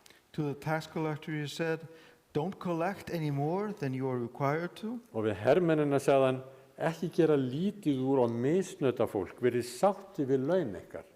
And to the soldiers, he said, don't extort money and don't accuse people falsely. Be content with your pay. Á nútíma máli talar Jóhannes við mannfjöldan ráðsmennsku fyrst. And we can maybe say that John is speaking to the crowd in the context of stewardship. Ef það eitthvað sem ég hef lært í mínu starfi, þá það ekki að predika peninga alveg svona áður en þú ert búin að ná í góðu sambandi við fólk. Yeah, and in my experience is that it's wise not to start off by preaching to people about financial issues before Og Jóhannes bara greinilega veit þetta ekki. And John obviously didn't know this. Og það fyrsta sem hann gerir þegar hann náð athygli fólksins, það að tala peninga. And immediately after he has gotten people's attention, he starts talking to them about material things. Jóhannes, ekki gera þetta. John, don't do this. Sendu þeim bréf þetta, tölvupóstið eitthvað, Maybe en ekki tala peninga fyrsta daginn sem þú ert með þau hjá þér. Send them a letter or an email, but don't speak to them about money on the first day. En Jóhannes segir, ávextir iðrunarinnar koma fram þegar þú ráðstafar eignum þínum og fjármunum. But John says the visible witnesses of your repentance appear in your stewardship and with your actions regarding material belongings. Þú og ég, við munum aldrei sjá Krist eins og hann vill að við sjáum hann án þess að við spyrjum hann, hvað viltu að ég geri við matföng mín eða það sem ég á? You and I will never see Christ the way he would like to appear to us without asking first, what would you have me do with my belongings? Fyrst þegar Kristur eigandi eigna minna, ég tilbúin til að taka sinnaskiptum. First, when Jesus Christ has been allowed ownership of my possessions, then I am ready to take a new direction. Fyrst þá hann herra lífs míns. It's first then that he is the Lord of my life. Það annað atriði. Þessi boðskapur segir mér að sú persóna sem sér Krist verður næm fyrir þörfum annara sem umhverfis hana eru. Yeah, this illustrates to us that a person who has experienced repentance, transformation, will become sensitive to the needs of those around them. Og til þess að mannfjöldin geti byrjað að gefa mat og föt, þá þurftu að vita hvar þörfin til staðar. And so that the crowd was able to start giving food and clothing, they need to know where the need was. Tollendumennin þurftu að vita hvort fólk fann til eða ekki. Tax collectors needed to be sensitive to the hurt that people felt. Hermennin þurftu að vita hvort þeir væri að fara yfir strikið og til þess að fá í að viðhalda lögunum eða hvort þeir væri að misnota vald sitt. Yeah, the soldiers needed to be sensitive for this line of whether they were going beyond their authority of keeping order. Ég sé hér að fólk sem hefur tekið sinnaskiptum hefur tilfinningu fyrir þeim sem eru undirlokaðir og verða fyrir illri meðferð. People who have experienced repentance, they become sensitive to the needs of those who are marginalized and suffer. Og ég sé hér til þess að segja þetta á annan hátt, þá held ég að Jóhannes sé hér í raun að tala réttlæti. And in another way, I think that John the Baptist here is speaking about justice. Hvernig getum við í Guðfræði okkar lagt áherslu á megin áherslu á Jesú Krist en vanrækjum að leggja áherslu á félagslegt réttlæti og skilning á þörfum fólks? How can we, in delivering the message about Jesus Christ, do that but neglect the importance of social justice and Þörfum people's needs. the needs of people around us? Í þessum kafla þá Jóhannes að segja að sinnaskipti komi fram í lífi okkar þegar við komum vel fram við aðra og gerum gjafmild. Yeah, our transformation is illustrated in our attitude towards others and our generosity. Og sínum skilning, erum skilningsrík gagnvart þörfum þeirra sem umhverfis okkur eru. Þetta málið. We start to become sensitive and understand the needs of those around us. This is important. Merkilegur boðskapur sem líkist mjög mikið boðskap Jesú Krists sjálfs. This is a remarkable message he delivered and very much in harmony with the message delivered by Jesus Christ. Muniði dæmisöguna í Matthews 25 dóminn. Remember the parable in Matthew 25 about the judgment? Mjög áþekkur boðskapur. En í þriðja og síðasta athugasemdin hér frá Jóhannes þessi. Yeah, and the third comment from John Mætti segja svona, mannfjöldin sagði, hvað eigum við að gera, Jóhannes? Yeah, again, the crowd said, what should we do, John? Og hvað sagði Jóhannes? Sagði hann þetta, gefið allar eigur ykkar, hættið að vinna við það sem við erum að gera? Nei, hann gerði það ekki. And John really didn't say, give all your possessions and stop doing what you're doing. Hann sagði einfallega, notið eigur ykkar á réttmætan hátt. No, he said, implement your possessions in a method that does justice. Var hann jafnvel að segja þetta við tollendumennina og hermennina? Já.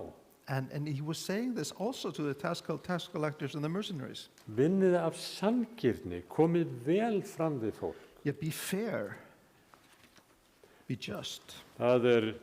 Það mikilvæga að sjá að undirbúningur undir það að sjá Krist snýst ekki að yfirgefa heiminn. It's important to see that a preparation to see Christ is not to leave the world. Það snýst að taka þátt í heiminum eins og Kristur gerði og þjóna í heiminum með því að framkvæma störf okkar á sanngjarnan og réttlátan hátt. No, it's to participate and interact with the world like Jesus did and serve in the world and perform your work fairly, justly, and in an understanding and a generous way. Já, þú fórst áfram hana flott. á tímum heimsfaraldurs þegar hraðin minni.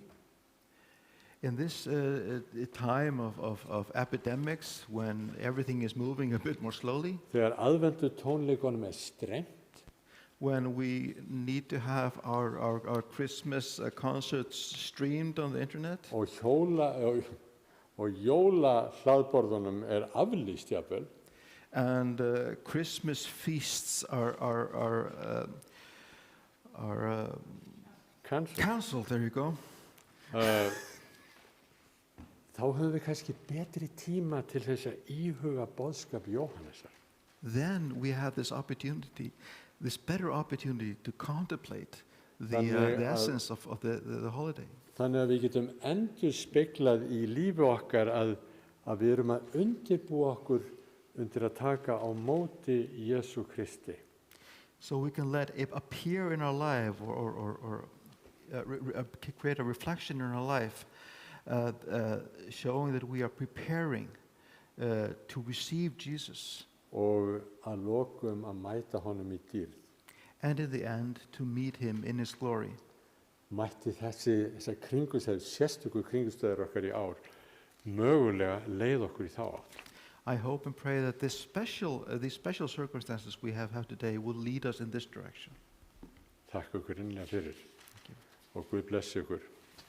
Og við skulum hér sem lok þessara predikunar snú okkur upp í Drottins og biðja þá bæn sem Drottinn kenndi okkur að segja sameiginlega: Faðir vor, þú sem ert á himnum, helgist þitt nafn, tilkomi þitt ríki, verði þinn vilji á jörðu svo sem á himni.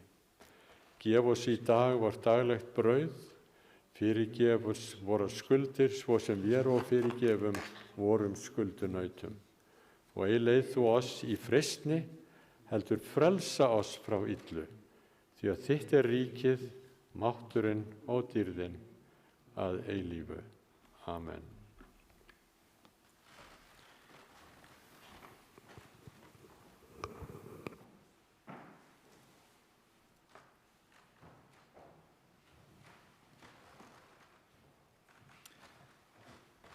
Þá ætlum við nú í lokin að syngja sálmi nr. 102, Kom þú, kom vor, Immanuel. Amen.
kveð ég, en leið langar mig til þess að þakka Erik fyrir stórkostlega tímabæra og fallega predikun, Helgi og Steinum fyrir að koma hérna og gæða samræðum okkar dýpt og innsæi, Sandra, takk fyrir að spila á orgelið og auðvitað lykilmaðurinn Leo sem sér útsendingu.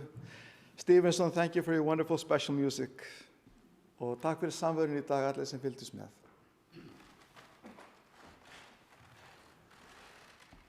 Skulum taka blessun drottins. Drottin blessi þig og varveiti þig. Drottin láti sína ásjónu lýsa yfir þig og sér þér náðugur. Drottin upplyfti sína augliti yfir þig og gefi þér sinn frið. Í Jesú nafni. Amen.